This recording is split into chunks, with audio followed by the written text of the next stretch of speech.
Hello दोस्तों, मैं हूं आपका दोस्त एडवोकेट शिवेंद्र प्रताप सिंह। आज हम आपको बताएंगे अभी तक फिलहाल 1 जुलाई तक पति पत्नी के विवाद में जो एफआईआर दर्ज होती थी पति या पति के घर वालों रिश्तेदारों के खिलाफ, तो वो धारा होती थी 498A, 323, 504, 506, 406 आईपीसी व 3/4 डीपी एक्ट या इसी के साथ 354 लगी रहती थी।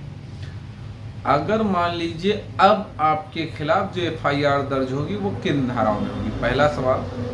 दूसरा ये कि जो ये धाराएं हैं जिसमें एफआईआर दर्ज होगी उसमें हो जाने पे आपको करना क्या चाहिए, इसके बारे में भी डिटेल से आज हम आपको बताएंगे।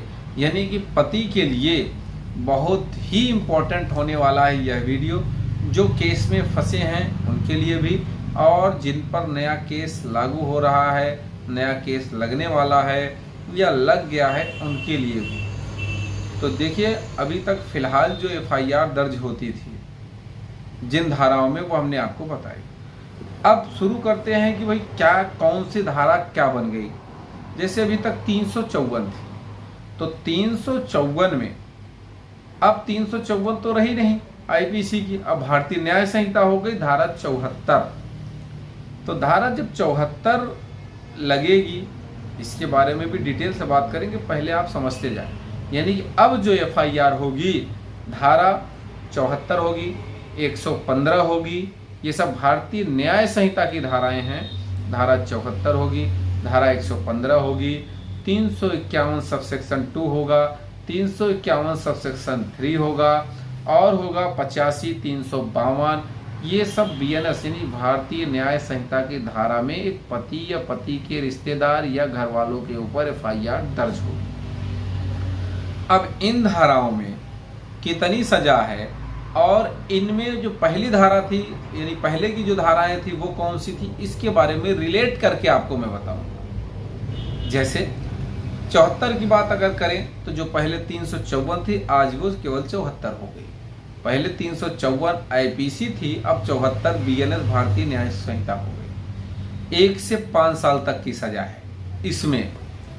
अगर बात की जाए 115 सबसेक्शन 2 की, तो जो पहले 323 लगती थी अब हो गई है 115 सबसेक्शन 2, यानी कि स्वेच्छा से उपहत्य कारित करना। 1 से 1 वर्ष तक की सजा और 10,000 रुपए तक का जुर्माना इसमें हो सकता है।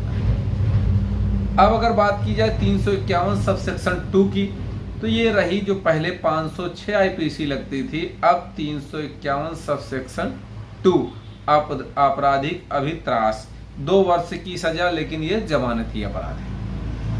अब बात कर लेते हैं 351 सबसेक्शन 3 की, तो 503, 507 वगैरह जो लगती थी अब वो धारा हो गई है 351 सबसेक्शन 3।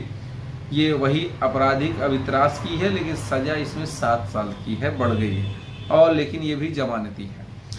अब बात करते हैं 352 बीएनएस यानी भारतीय न्याय संहिता की धारा 352। पहले थी यही धारा 504, लोक शांति भंग करने के प्रकोपित करने के आशय से अपमान।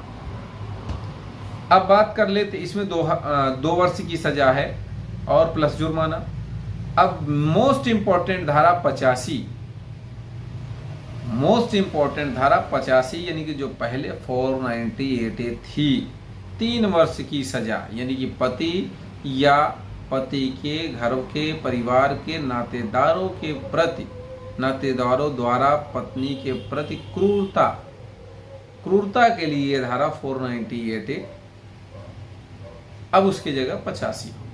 तो ऐसी स्थिति में जब कभी आपके खिलाफ एफआईआर दर्ज हो जाए तो आप स्टे ले सकते हैं, हाई कोर्ट आके मीडिएशन फेस करा सकते हैं। पत्नी को आना पड़ेगा, मीडिएशन में बुलाया जाएगा, नहीं आएगी तो ना आए, उसकी मर्जी है, फिर आप उसका अलग आपको लाभ मिलेगा। क्वेश्चन हो सकती है एफआईआर की, तमाम लाभ हो सकते हैं। दूसरा ये कि जब चार्जशीट लग जाए तो आप बेल करा सकते हैं या फिर चार्जशीट चैलेंज भी कर सकते हैं डायरेक्ट हाई कोर्ट, यानी कि एक बार नहीं 2 बार 3 बार आप हाई कोर्ट आ सकते हैं, वो अलग अलग स्टेज पे।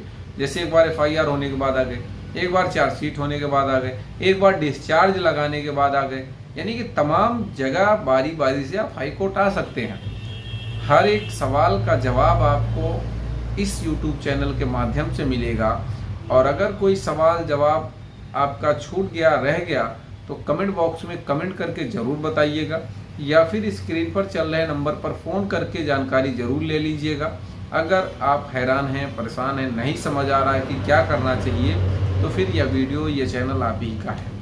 उम्मीद करता हूँ, आशा करता हूँ आज का यह वीडियो आपको बेहद पसंद आया होगा। अगर वीडियो पसंद आए तो वीडियो को लाइक करें, शेयर करें। यूट्यूब चैनल शिवेंद्र हाईकोर्ट को जरूर सब्सक्राइब करें।